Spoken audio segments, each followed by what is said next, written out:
Friends నమస్తే, welcome to టియానస్ kitchen Telugu. ఈరోజు recipe ఉసిరికాయ ముక్కల పచ్చడి తయారు చేసే విధానం షేర్ చేస్తున్నానండి. మనం కొద్దిగా పట్టుకున్నప్పుడు మనం కప్పుతో కానీ కొలతతో తీసుకుంటే చాలా పర్ఫెక్ట్గా ఎలా తయారు చేసుకోవాలో చూపించబోతున్నాను. ఉసిరికాయ కాయలు పచ్చడి పట్టుకున్నారనుకోండి, చాలా రోజుల వరకు కూడా మనకి టైం పడుతుంది ఊరటానికి. అదే కనుక ముక్కల పచ్చడి తయారు చేసుకున్నారనుకోండి, అసలు తొందరగా ఊరిపోతుంది. మూడో రోజే మనం పచ్చడి రెడీ అయిపోతుంది తినడానికి. ఫస్ట్ కప్పు కొలతలతో తయారు చేసే విధానం చూపించబోతున్నాను. రండి, ఇది ఎలా తయారు చేయాలో చూసేద్దాం. హాయ్ ఫ్రెండ్స్, ఈరోజు ఉసిరికాయ ముక్కలు నిలవ పచ్చడి తయారు చేసుకోవడానికి ముందుగా ఇక్కడ నేను 20 ఉసిరికాయలు తీసుకున్నానండి. 20 ఉసిరికాయలు మొత్తం కూడా మనం సాల్ట్ వాటర్తో బాగా క్లీన్ చేసేసుకొని పొడిగుడ్డుతో తుడిచేసేసి ఫ్యాన్ కింద ఒక హాఫ్ అన్ అవర్ వరకు కూడా ఆరిపెట్టండి. ఆరిపెడితే ఏమైనా చెమ్మున్నా కూడా ఆరిపోతుంది. ఉన్న ఉసిరికాయలన్నింటినీ కూడా ఇప్పుడు మనం ముక్కలు కట్ చేసుకుందాం. ఇలా ముక్కలు కట్ చేసుకోవడానికి మనకి ఉసిరికాయల్లో ఇలా లైన్స్ ఉంటాయి కదండి, మనం ఈజీగా కట్ చేసుకోవచ్చు. ఇలాగా చూస్తున్నారు కదా, ఇలా లైన్స్ ఉంటాయి. ఇలా లైన్స్ ఉన్న వాటిని ఘాట్లు పెట్టేసుకోండి నైఫ్తో. ఒక్కటి వచ్చేస్తే చాలా ఈజీగా వచ్చేస్తుందండి. చూస్తున్నారు కదా, ఈ విధంగా అన్ని ముక్కలు కూడా ఈ విధంగా తయారు చేసి పెట్టేసుకోవాలి. ఉసిరికాయల ముక్కలన్నీ కూడా ఈ విధంగా కట్ చేసుకున్న వెంటనే కూడా ఇప్పుడు మనం కొలుసుకుందామండి. ఫస్ట్ టైం తయారు చేసుకునే వాళ్ళు కూడా చాలా ఈజీగా తయారు చేసుకోవచ్చు. కారం ఎంత తీసుకోవాలి, ఉప్పు అనేది మనకి కొలతలతో తయారు చేసుకుంటే చాలా టేస్ట్గా ఉంటుంది. చాలా రోజుల వరకు కూడా పచ్చడి అనేది రెడ్గా చక్కగా నిలవ ఉంటుంది. తీసుకుందాము. ఒక గ్లాస్తో కానీ గిన్నె కానీ ఏదైనా తీసుకోండి. ఈ గ్లాస్తో మీకు కొలిసి చూపిస్తాను. మనం ఎన్ని ముక్కలు ఉన్నాయో కొలుసుకుందాం. ఒక్కొక్కసారి మనకి ఉసిరికాయలు పెద్ద సైజు ఉంటాయి, చిన్న సైజు ఉంటాయి కదా. అలాంటప్పుడు మనకి 15 తీసుకోండి, 20 తీసుకోండి. ఇలా కొలుసుకొని వేసుకుంటే మనకి ఉప్పు కారం అనేది ఎలా తీసుకోవాలనేది తెలుస్తుంది. చూస్తున్నారు కదా, ఈ విధంగా మనం ఒక గ్లాస్ అయిందండి. నాకు ఇవన్నీ కలిపి 2.5 గ్లాసులు అవుతుందండి. ఇవి ఉన్నాయి ఇంకా ముక్కలు, ఇంకా 2.5. ఇదిగోండి, ఇన్ని ముక్కలు అయ్యాయి. 2 గ్లాసులన్నర అయినాయి ముక్కలు. ఇప్పుడు మనం వేయించుకోవాలండి వీటిని ఆయిల్లో. ఒక గ్లాసు మనం ఏ గ్లాస్తో అయితే మనం కొలత తీసుకున్నామో 2.5 గ్లాసులు అయింది కదండి, ఇదే గ్లాస్తో సేమ్ 1 గ్లాస్ ఆయిల్ వేసేసుకొని ఇవన్నీ వేయించేసుకుందాం. ఇక్కడ నేను స్టవ్ మీద ప్యాన్ పెట్టేశాను. చూస్తున్నారు కదా, ఇప్పుడు మనం ఏ గ్లాస్తో అయితే ముక్కలు కొలుసుకున్నామో 2.5 గ్లాసులు అయింది కదండి, ఒక గ్లాస్తో నేను ఇక్కడ ఆయిల్ యాడ్ చేస్తున్నాను. ఇప్పుడు ఈ ఆయిల్ అంతా కూడా కాగిపోయిన వెంటనే కూడా ముక్కలన్నీ కూడా ఇప్పుడు మనం కట్ చేసిన ఉసిరికాయ ముక్కలన్నీ కూడా ఆయిల్లో వేయించుకుందాము. ఈ ఆయిల్ అంతా కూడా బాగా కాగిపోయిన వెంటనే కూడా ఇప్పుడు మనం కట్ చేసిన ఉసిరికాయలన్నీ కూడా ఇంట్లో వేయించేసుకుందామండి. వేసేసి ఇదంతా ఒకేసారి వేసేస్తున్నాము.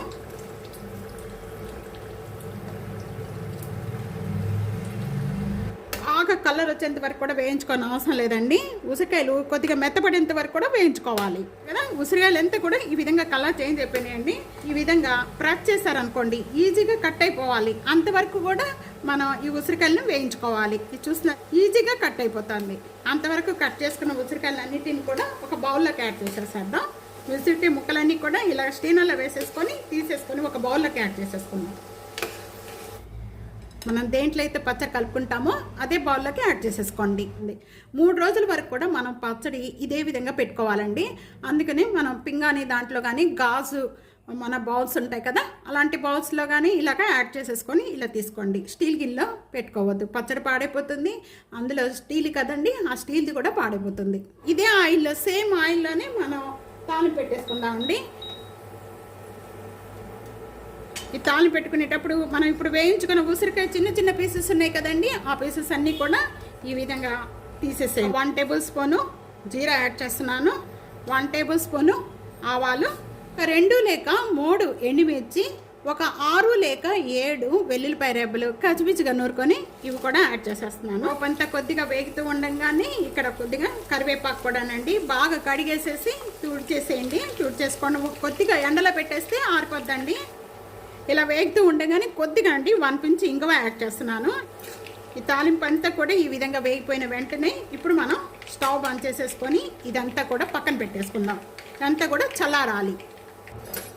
ఇక్కడ వేరొక ప్యాన్లో నేను 1 టేబుల్ స్పూను మెంతులు యాడ్ చేస్తున్నాను. 1 టేబుల్ స్పూన్ అండి. అలాగే ఇదే స్పూన్తో 2 టేబుల్ స్పూను ఆవాలు కూడా దీంతో పాటు యాడ్ చేసేసుకొని మంచిగా వేయించుకోవాలి. కలర్ వచ్చేంత వరకు కూడా మెంతులు, లేకపోతే చేదు వచ్చేస్తుంది. మెంతులు బాగా వేగితే మంచి టేస్ట్గా ఉంటుందండి. ఈ రెండు వేయించేసుకొని పౌడర్ చేసుకోవాలి.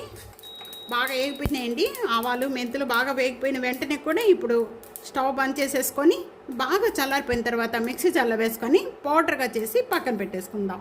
మనం వేయించుకున్న ఉసిరికాయ ముక్కల్లో ఒక 1/2 టేబుల్ స్పూన్ అనేది పసుపు యాడ్ చేస్తున్నానండి. మనం తాలింపులో కూడా యాడ్ చేసుకోవచ్చండి. కావాలంటే ఒక 15 లేక 10 వెల్లుల్లిపాయ రెబ్బలు ఈ విధంగా బాగా కచ్చిపిచ్చిగా నూరేసేసుకొని ఇవన్నీ కూడా దీంట్లో యాడ్ చేసేస్తున్నాను. 4 లేక 3 నిమ్మకాయలు అనేది ఈ విధంగా కొద్దిగా విత్తనాలు ఏమీ లేకుండా వేసేసుకోండి. ఈ నిమ్మకాయ జ్యూస్ వేసుకోవడం వల్ల మనకి కలర్ చేంజ్ అవ్వకుండా ఉంటుంది. టేస్ట్ కూడా చాలా బాగుంటుందండి. అంతా కూడా ఈ మెంతి పౌడర్ కూడా దీంట్లో యాడ్ చేసేస్తున్నాను. ఇవన్నీ కూడా ఒకసారి బాగా కలిపేసుకుందాము.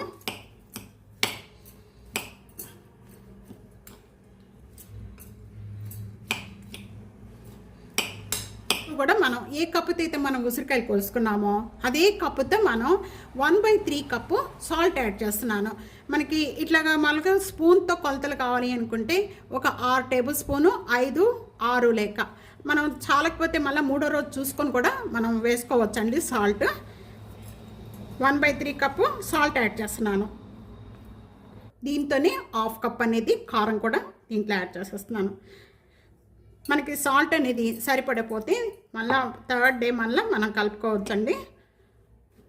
ఇదంతా ఒకసారి బాగా కలిపేసుకుందాము. ముక్కలన్నీ కూడా మనం ఆయిల్లో వేయించుకున్నాం కదండి. కొద్దిగా తడిగా ఉంది కాబట్టి మంచిగా ఇలా కలుపుకోవడం వల్ల అన్నీ బాగా కలుస్తాయి. ఇలా అన్నీ కలుపుకున్న వెంటనే కూడా ఇప్పుడు మనం ముందుగా తాలింపు పెట్టుకున్నదంతా కూడా బాగా చల్లారిపోయిందండి. ఈ తాలింపు అంతా కూడా దీంట్లో కలిపేసేస్తున్నాను. ఈ తాలింపు అంతా కూడా వేసిన వెంటనే ఇదంతా ఒకసారి బాగా కలిపేసుకుందాం. ఈ 3వ రోజుకి మనం వేసిన ఆయిల్ అంతా కూడా ముక్కలు బాగా ఊరి ఆయిల్ పైకి వచ్చేస్తుంది. ఈ విధంగా కలుపుకున్న వెంటనే కూడా ఇప్పుడు మనం మూత పెట్టేసేసుకొని తడి తగలిన ప్లేస్లో పెట్టేసుకోండి. 3 రోజులు అయిన తర్వాత చక్కగా 3 రోజులు కూడా కలుపుతూ ఉండండి పచ్చడి. ఇలా కలుపుతూ ఉండటం వల్ల ఈ ముక్కలన్నీ కూడా బాగా ఊడతాయండి. మూత పెట్టేద్దాం. మూత పెట్టేసుకొని తడి తగలిన ప్లేస్లో 3 రోజులు ఇలాగే పెట్టండి.